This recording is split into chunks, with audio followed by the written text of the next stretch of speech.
Hello, everyone, and welcome to Tuesday Tips, Cut the Gibberish. I'm so excited that you're here with me today. And today we're going to be talking a little bit about mindset. We are reaching the halfway point of 2026. It's so hard to believe that half of this year is already over or almost over.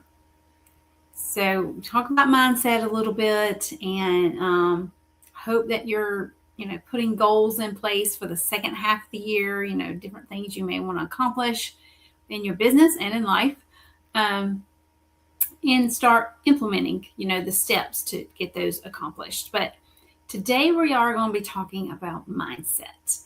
So just recently I had an interesting conversation come up about knowing the difference between persistence and stubbornness. We're taught to be persistent, to never give up, and to keep moving forward even when we fail at something. Just keep going. And I do believe, that. Trust me, I have failed numerous times, and, I'm human. I'm going to probably continue to fail going forward.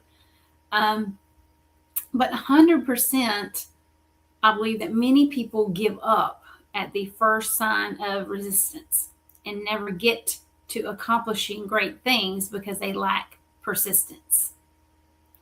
You've got to have it if you want to go ahead and make a big impact.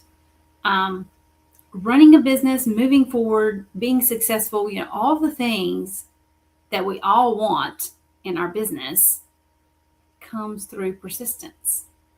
Rome wasn't built in a day.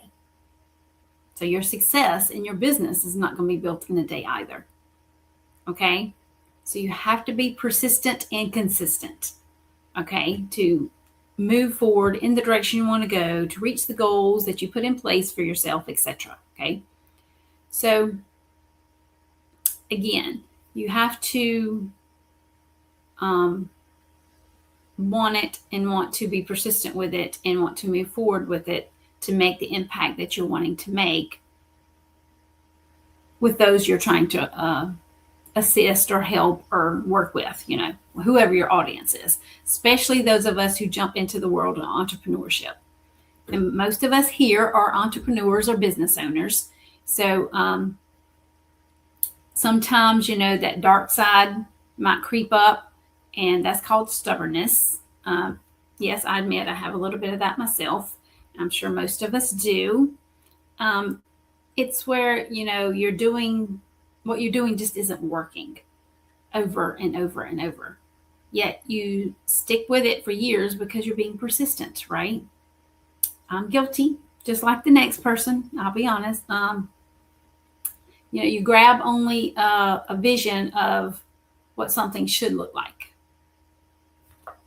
Like a dog with a bone that won't let it go, right? I mean, you give a dog a brand new bone and he's going to hang on to it for a while. He's not going to let go of it, right? So how do we determine the difference between persistence, which we need a lot of, and stubbornness, which keeps us stuck in something that simply just isn't working? So we can make a decision to make a change. If you're stuck in that stubbornness zone, you can make a decision to make the change and go over to the persistence zone, okay? I think the first step is to stop and look at it objectively. Imagine you're a third-party person looking at all the data and giving an objective perspective. Imagine you don't have a horse in the race, as it will, right? Ask yourself, why do I think this will succeed? What are the factors that are causing this not to work? Can I eliminate those factors? Is there a pivot that I can make that may turn this from a failure to a success? Because that is as simple as that sometimes. Just tweak something and you're not going to be failing at it any longer. You're actually going to be succeeding at it, right? So the last one, like I said, is a biggie. It's a big one. And, as the story goes, you may be 3 feet from the goal, from whatever goal it is you're trying to reach. Okay? But the point of the story isn't that you gave up too soon. you're just digging in the wrong direction. Okay, so you just have to recalculate your direction, head in another direction versus the direction you're heading in at the moment, right? What shifts you could try to see if you can make a different plan work or make that small shift in that direction, from the direction you're in to the direction you need to go. Just make that small shift and create a plan that might work. Maybe you just need to shift your digging a few degrees south or north, right? And a lot of it is mindset. In order to make this type of a decision, in order to make that shift, right? Maybe it's how you present your offer, whatever it is you have to offer. Maybe it's who you're going after. Maybe it's you're targeting the wrong audience.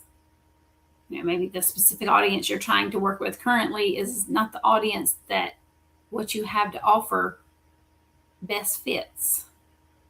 So give that some thought. Maybe it's where you're looking for the right people. Maybe where you're looking is not where your right people are. Make a shift, start looking in another direction, and maybe you'll find your right people, right? And maybe it's actually the thing you sell, the product or the service, etc., whatever it is. Many times it's not actually this one, but that's the one people change first. Sometimes it's not what you're offering or selling. You just need to tweak a few other things around it that's going to make it more presentable to those that actually need it, right? That's why you see people jumping from product to product or service to service or business to business, etc. And your first thought when you see them is, so what are they up to this week or this month? Last month they were doing this. This month they're doing this, right? Like I said, Rome was not built in a day. But just because it didn't work for the first month doesn't mean you give up and move on to something else. It means you have to be persistent and consistent and keep moving forward. If you've been struggling for a bit, completely unplug with a notebook and a pen. Disconnect yourself from the emotion of the problem and come at it like you're an advisor helping out a client or customer. And answer these questions objectively and see what you come up with. Spend a little time on this, okay? By the end, you should be able to honestly answer the questions if you've been persistent or just plain stubborn and truly do need to make a shift in what you are doing. So I do hope a little bit of this mindset tweaking is helpful for you. If you have any questions around any of it, I'd be happy to have a conversation with you and discuss it further. Also, I want to bring to everyone's attention that during the month of July, we will not be doing any of the lives, like the Monday live I do, or these Tuesday tips, or the weekly live. I'm taking the month of July off because, believe it or not, there's some tweaking in my business that I need to do. So I'm taking the whole month of July to do some of that. There's also different things going on in my personal life that I need to take care of as well. So I will be here next week for Tuesday tips, but that'll be it because that's the end of June. So I hope everyone has a great rest of your week. I do want to invite you to our next networking mixer for relationship communications. First of all, if you're not a part of the relationship communications community, please head over to Facebook and join us. It's a free community to be a part of. You can interact with myself and others who are in a part of the community. All the other business owners have coffee chats. You can share about your business in the community, etc. And then, of course, join us for our next networking mixer. Now, we are having one in June, but we will not have one in July. So our next one is June 24th at 2 p.m. Eastern Time. So I do hope you'll add that to your calendar and make plans to join us. Again, if you have any questions, please reach out and let's have a conversation. And I hope everyone has a great rest of your week.